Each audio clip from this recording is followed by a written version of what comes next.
Jom, tunjukkan. Okey.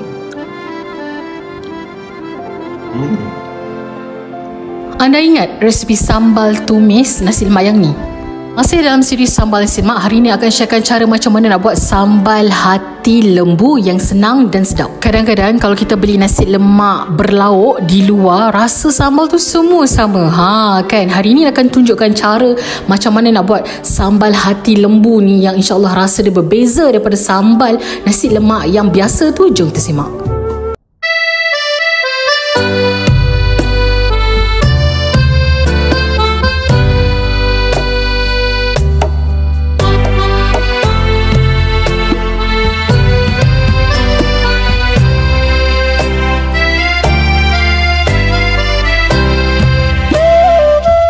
Okey, ini adalah bahan-bahannya. Sangat simple, sangat mudah. Yang penting Nina dah rebus siap-siap hati lembu ni bersama dengan sedikit garam dan juga halia untuk kita buang hamis dia.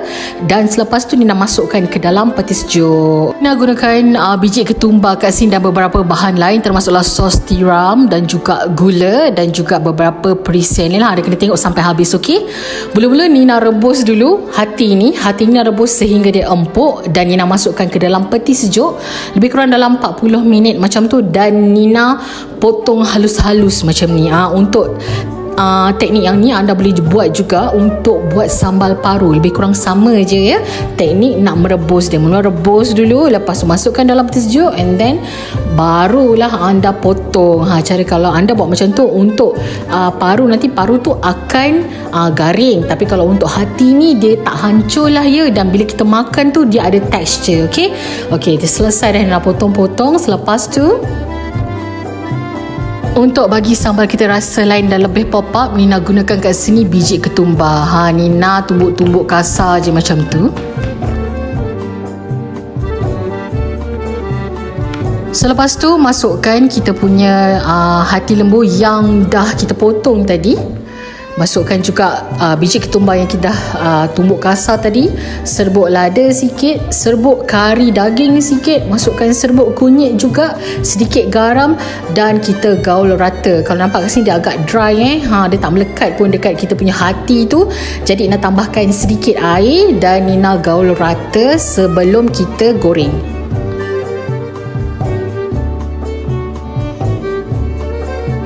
Macam biasa, dah selalu dah pun Nina pesan kat video-video lepas, pastikan kita punya kuali dan minyak tu panas baru kita settle goreng. Okey, lepas tu nak goreng lah dengan kuantiti yang sederhana ya. Tak boleh nak banyak-banyak sangat, kalau tak nanti dia lambat nak garing. Kalau anda potong siap-siap hati tu belum siap rebus, nanti bila anda nak goreng dia akan pecah. Bila pecah nanti kita punya sambal tak jadi pula. Kalau nak jual nanti tak lawa dan susah kita nak kira. Kalau kita buat macam ni senang kita nak kira. Jadi ini dah settle, dah goreng. Okey, nampak tu dia tak liat dia lembut. Tapi dalam waktu sama dia ada texture. Dan kita teruslah buat sambal. Masukkan lada kering, bawang besar dan juga 2 ulas bawang putih. Untuk nisbah bahan-bahan ni anda boleh semak di description di bawah. Masukkan sikit air dan kita blend. Lepas tu Nina tumis macam biasa. Macam biasa Nina suka masukkan asam keping awal supaya dia cepat kembang lah ya, dan dia akan keluarkan masam tu dengan sempurna. Masukkan cube pati ikan bilis. Kali ni aku gunakan cube pati ikan bilis sahaja untuk naikkan flavor kita punya sambal ni. Dan barulah Nina masukkan sedikit gula. Okey, lepas tu bolehlah masukkan kita punya perasa garam dan sebagainya, dan Nina tambahkan sikit sos tiram dekat sini. Inilah beza dia selain pada ketumbar tadi. Jadi awak punya warna sambal dan juga rasa tu akan berbeza daripada sambal tumis yang biasa. Tak adalah rasa dia sama je bila kita nak jual kan. Jadi nanti kita punya customer pun bosan kan. Okey, jadi kita dah gaul rata, dah cantik macam ni.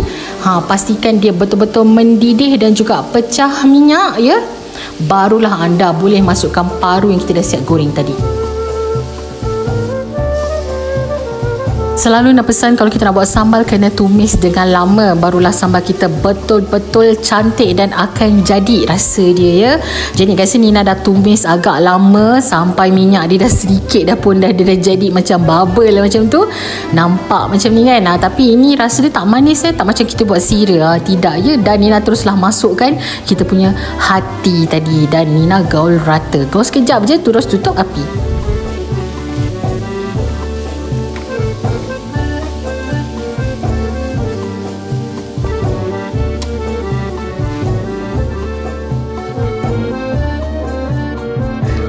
It's done guys, dah siap sambal hati lembu yang insyaAllah anda akan repeat buat. Lepas ni dah tak ada dah istilah tak suka hati lembu, dah jadikan sambal dah pun, dan bolehlah makan bersama dengan nasi lemak ataupun pelbagai lauk yang lain. Hari ni Nina akan makan bersama dengan nasi lemak, request daripada suami Nina. Okay,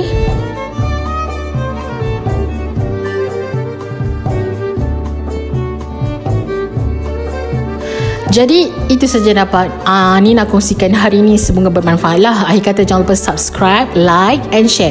Hit the bell notification untuk berbagai menu menarik daripada Nina. Anda tekanlah like kalau anda suka video ni. Sebar-sebarkanlah untuk manfaat bersama supaya kita boleh masak sedap-sedap je untuk keluarga kita. Okay, salam sayang daripada Nina. Assalamualaikum, selamat cuba, bye bye.